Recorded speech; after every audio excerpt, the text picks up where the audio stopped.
انسان کی فطرت ہے، جب اللہ تعالیٰ اس کو رزق دیتا ہے، دولت کے دروازے اس کے لیے کھولتا ہے، اس کو جاہ و منصب ملتا ہے، اور یہ اللہ تعالیٰ اس کو جاہ و منصب دے کے، دولت دے کے، اس کو پیسہ روپیہ دے کے اس کی آزمائش کرتا ہے، لیکن اس کو آزمائش نہیں سمجھتا۔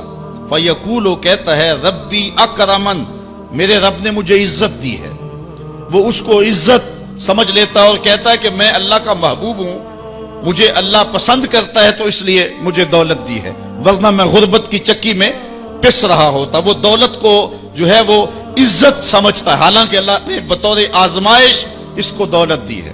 جب کسی بندے کو پوچھا جائے نا بتا کیا حال ہے، تو اگر اس کے پاس دولت کے انبار، وہ کہتا ہے بڑا فضل ہے اللہ کا۔ اچھا کیا فضل ہے اللہ کا؟ تو تہجد کی نماز بھی پڑھنے لگ گیا؟ نہیں، میں تو 5 بھی نہیں پڑھتا۔ اچھا کیا فضل ہے کہ اللہ نے تجھے یہ کرم کر دیا کہ تیری زبان پہ جھوٹ نہیں آتا؟ نہیں، میں تو صبح شام جھوٹ بولتا ہوں، ٹیکس بھی چوری کرتا ہوں، میں تو سب کچھ کرتا ہوں۔ تو پھر کیا فضل ہے؟ کہتا ہے مجھے دولت دے دی گئی۔ تو یہ انسان کی فطرت ہے کہ دولت جو مل جائے اس کو تو اس کو فضل الہی سمجھتا ہے، وہ ناجائز طریقے سے بھی لے تو اس کو بھی فضل سمجھتا ہے۔ کبھی آپ نے دیکھا ہوگا کہ سراسر کمائی حرام کی ہے، ناجائز فروشی کے ساتھ، رشوت کے ساتھ، اور کیا کیا دھندے کے ساتھ اس نے جو ہے وہ دولت کمائی، اور عالی نصب کوٹھی بنا کے اوپر لکھ دیا ھذا من فضل ربی، یہ میرے رب کا فضل ہے۔ حالانکہ یہ تو قہر تھا، آزمائش تھی اس کے اوپر، لیکن وہ شیطان نے اس کو جس راستے پہ لگایا اور شیطانی دھندے کے ساتھ جس نے دولت کمائی، اس کو بھی یہ فضل ربی قرار دے رہا ہے اور سمجھتا ہے کہ واقعی میرے رب کا فضل ہے۔ نہیں، اللہ فرماتا ہے ایسا نہیں ہے، یہ اس کی کج فکری ہے۔ فضل یہ نہیں ہے کہ کسی کو دولت دے دی جائے، فضل یہ ہے کسی کو تہجد کے سجدوں کی توفیق دے دی جائے، فضل یہ ہے کسی کے سینے کے اندر ایمان کا چراغاں کر دیا جائے، فضل یہ ہے کہ کوئی شخص جھوٹ بولنا چاہے بھی ایک غیبی طاقت زبان کو پکڑ لے، میرے بندے تو محمد عربی کا نوکر ہے اور محمد عربی صادق بھی تھا، امین بھی تھا، تو جھوٹ بولنا اچھا لگتا ہے، تو وہ جھوٹ بولنا چاہے بھی تو نہ بول سکے۔ یہ ہے رب کا فضل، یہ ہے رب کی کرم نوازی، اور یہ ہے رب کے رحم کا انداز۔ لیکن انسان کی کج فکری ہے، اللہ آزماتا ہے اس کو دولت دے کے، حالانکہ دولت کی آزمائش بہت ڈاڈی آزمائش ہے۔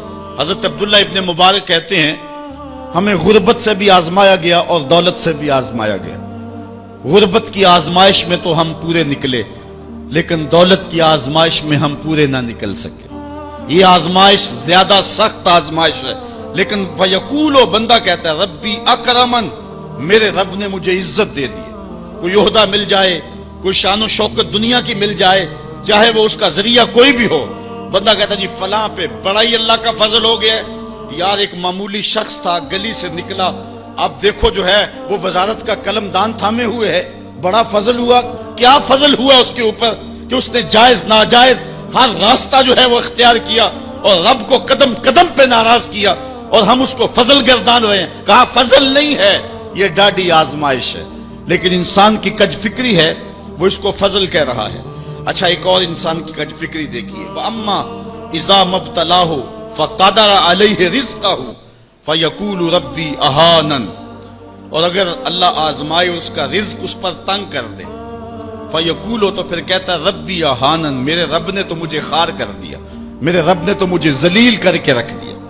یہ فطرت ہے انسان کی کہ اس کو تھوڑی سی سختی ملے، دولت کے انبار جو تیزی کے ساتھ آ رہے ہیں تھوڑا سا کم ہو جائیں، اور اس کو غربت کی چکی میں پیسا جائے، تو یہ بھی اس کی آزمائش تھی۔ دولت دے کے آزمائش کی گئی کہ کیا راہ خدا میں لٹاتا ہے کہ نہیں لٹاتا، میرے راستے کے اندر اس کو خرچ کرتا ہے کہ نہیں کرتا۔ یتیم، غریب، مسکین، لاچار، مجبور، نانے شبینہ کو ترستے ہوئے، بیمار، کیا ان کو ڈھونڈ ڈھونڈ کے ان کی دہلیز پہ پہنچتا ہے کہ نہیں پہنچتا۔ ایک تو یہ آزمائش تھی، لیکن اس نے اس کو آزمائش نہیں، اس کو عزت سمجھ لیا۔ اس نے کہا کہ میرا اللہ میرے پہ راضی ہے تو تبھی اتنی دولت دی ہے۔ اچھا اگر دولت اللہ کی رضا کی علامت ہوتی تو فرعون دولت مند نہ ہوتا، قارون کو خزانہ نہ دیا جاتا۔ اور دوسری بات، جب اس کو دولت نہیں دی جاتی، غربت میں آتا ہے تو کہتا میرے رب نے مجھے رسوا کر دیا۔ یہ بھی اس کی کج فکری ہے۔ یار وہ بھی تو ہوئے ہیں کہ زمانے کے اندر ایک پھوٹی کوڑی بھی ان کے پاس نہیں رہی۔ اللہ اکبر، آؤ دیکھو فقر بو ذر کو سلام کرو، آؤ دیکھو فقر اویس کو سلام کرو، اچھا آ جاؤ حضور کی دہلیز پہ فقر محمدی کو سلام کرو۔ یہ عزت ہے، عزت، یہ بھی آزمائش ہے۔ اللہ دیکھتا ہے کہ فقر کی آزمائش میں کون پورا نکلتا ہے. زبان پر جو ہے وہ ناشکری کے لفظ تو نہیں لاتا. مل جائے اللہ کی طرف سے عطا ہو تو وہ بھی آزمائش ہے کہ اس پہ شکر ادا کرتا ہے کہ نہیں کرتا, اور نہ ملے تو یہ بھی آزمائش ہے کہ اس پہ صبر کرتا ہے یا کہ نہیں کرتا.